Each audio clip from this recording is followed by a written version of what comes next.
vacances. Ça fait 2 semaines là qu'il est rentré en Algérie pour des vacances, passer des moments avec la famille, les amis, parce que ça me manque un peu. Alors vous passez vos vacances, c'est vrai. Alors Rafik Khalij, vous avez passé cette saison à Fulham. Vous n'avez pas fait d'apparition en équipe première. C'est l'intersaison.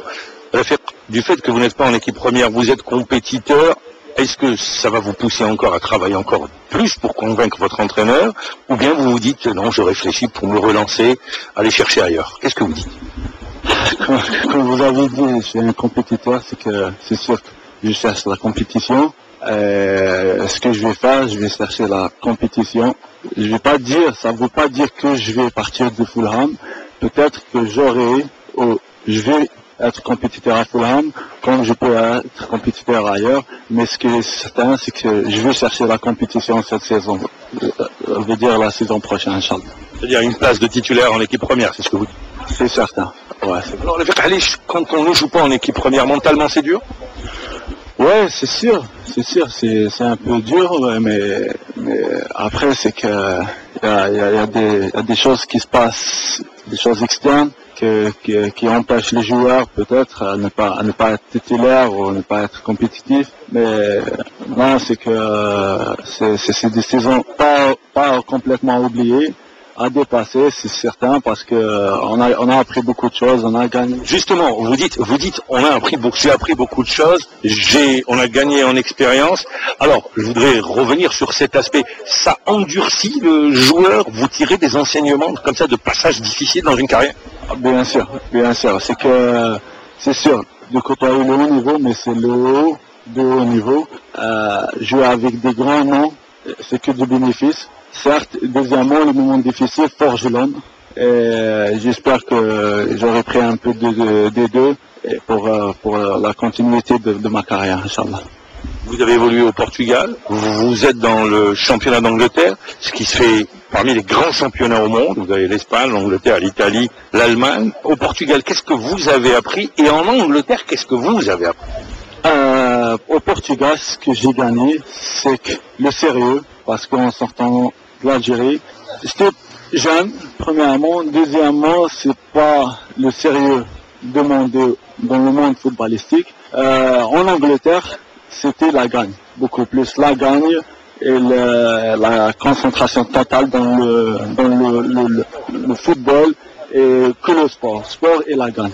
C'est ce qui passe en Angleterre. Et quand je dis, alors ça c'est ce que vous avez appris sur un plan mental, mais également au niveau du travail sur un plan physique. Ouais, physiquement, c'est que le Portugal, ouais, c'est aussi haut que l'Algérie, mais ce que je veux dire, l'Angleterre, c'est le top.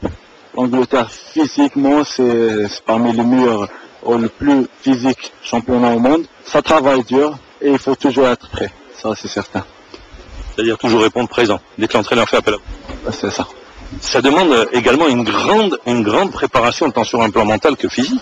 Ouais, beaucoup plus, parce que t'es pas titulaire, peut-être des problèmes avec des gens au coach. Ouais, ça demande d'être vraiment fort mentalement et parce que travailler et être présent dans tous les entraînements et savoir peut-être que tu vas pas être stellarisé à la fin de la semaine, c'est aussi dur aussi, mais c'est que tout ce que j'ai appris là-bas, c'est qu'il faut que tu sois présent, il faut que tu travailles dur, parce qu'à n'importe quel moment, en Angleterre, tu peux être titulaire.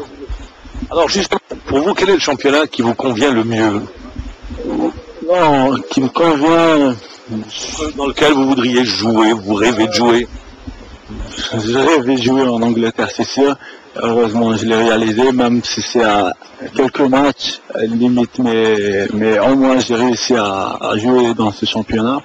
L'Espagne aussi, il y a le championnat du France, pourquoi pas. Ça reste un championnat redoutable, mieux que n'importe où. Mais ce que je veux dire, c'est que maintenant, ce qui compte pour moi, c'est que je vais chercher la titularisation la saison prochaine. Je ne vais pas chercher ni le club, ni le championnat. C'est la titularisation. c'est être titulaire, retrouver du temps de jeu, retrouver justement ces sensations qui lui ont... Sincèrement, c'est vraiment difficile parce que c'est comme notre deuxième famille nationale. On s'est habitué à être convoqué chaque fois. C'est pas facile. À chaque convocation, tu te trouves seul parce que la plupart des joueurs qui évoluent dans les clubs européens, c'est des internationaux. C'est que quand il y a des sélections, des dates FIFA, c'est tous les joueurs qui partent. Et c'est que tu te retrouves seul. C'est pas facile aussi. Revenir à l'équipe nationale, ouais, c'est que, comme j'ai dit, c'est notre deuxième famille. Ça nous manque.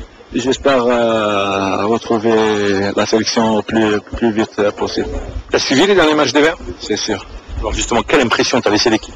Ouais, je le dis, la précision, depuis l'arrivée d'Ali Lozic, l'équipe gagne, ne perd pas, elle marque. Elle n'encaisse pas de buts encaissés. Alors quelle impression t'as laissé cette équipe? Non, l'équipe elle évolue bien, assez bien. C'est que j'ai passé un stage avec M. Ali Lozic. Ouais, c'est un entraîneur qui bosse dur. Il a la culture de la gagne. Et c'est ça le haut niveau. Maintenant, les joueurs qui sont convoqués et font leur travail, ils le font bien même. Et les attaquants marquent, les défenseurs défendent leur but. J'espère qu'ils continuent comme ça et pourquoi pas la qualif pour la Coupe d'Afrique et Coupe du Monde. Et puis l'équipe, on l'a vu, c'est un football porté vers l'avant surtout. L'équipe garde le ballon, les nombres de passes, on l'a vu en match, ne cessent d'augmenter de match en match. Il y a du potentiel. Ouais, je dirais peut-être que c'est la touche de l'entraîneur qui a un peu changé qui a changé la culture aussi de l'entraîneur, qui a changé la culture de team, de l'équipe. Et c'est ça le football, c'est aller devant, essayer de marquer et après à penser à ne pas encaisser.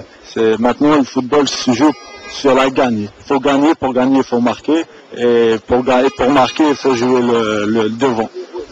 Alors je reviens à vous, comment vous avez appris la nouvelle d'Antal Yahya qui a arrêté sa carrière internationale, Belhadj qui arrête, Motmour qui a décidé de mettre une parenthèse, mais pour l'entraîneur, il l'a dit, je ne ferai plus appel à lui, mais je vais rester sur le capitaine d'équipe qui a arrêté. Ça vous a étonné, ça vous a surpris? Non, chacun ses raisons, ça c'est sûr.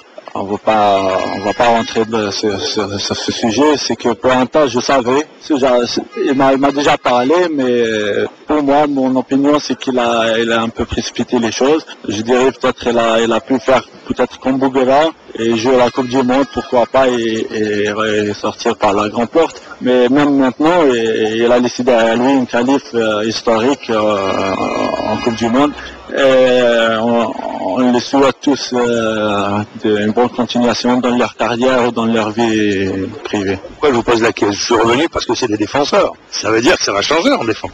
Ouais, je dirais ça. Et ils vont nous manquer, certes. Ça c'est sûr, c'est qu'ils vont nous manquer en équipe et leur absence va être sentie, c'est certain.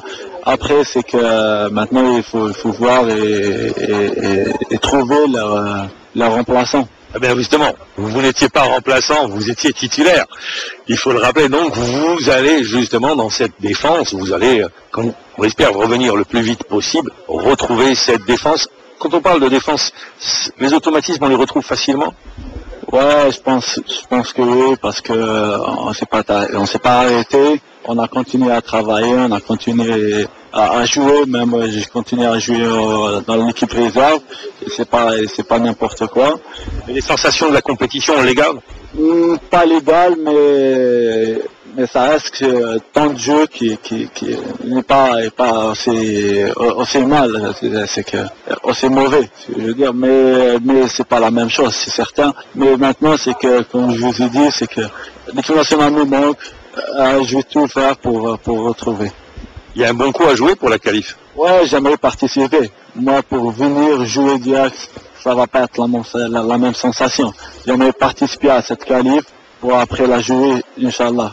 Il y a un nouveau groupe qui est en train de se constituer également. Ouais, c'est sûr. J'ai vu des nouveaux têtes que j'ai pas eu le temps de côtoyer. J'espère avoir cette occasion.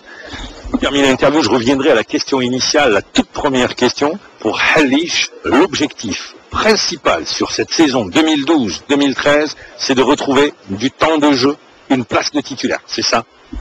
c'est bien ça, c'est temps de jeu pour l'année prochaine, pour relancer ma carrière premièrement, et deuxièmement retrouver la sélection nationale, Inch'Allah. Vous êtes un jeune Algérien, j'avais dit, c'est ma dernière question, un jeune Algérien, vous quittez Alger, vous partez au Portugal, donc vous êtes en Angleterre, on s'habitue facilement à la vie européenne ou bien vous êtes obligé de changer un certain nombre de choses? Il faut changer beaucoup de choses dans votre vie. Alors justement, vous changez quoi?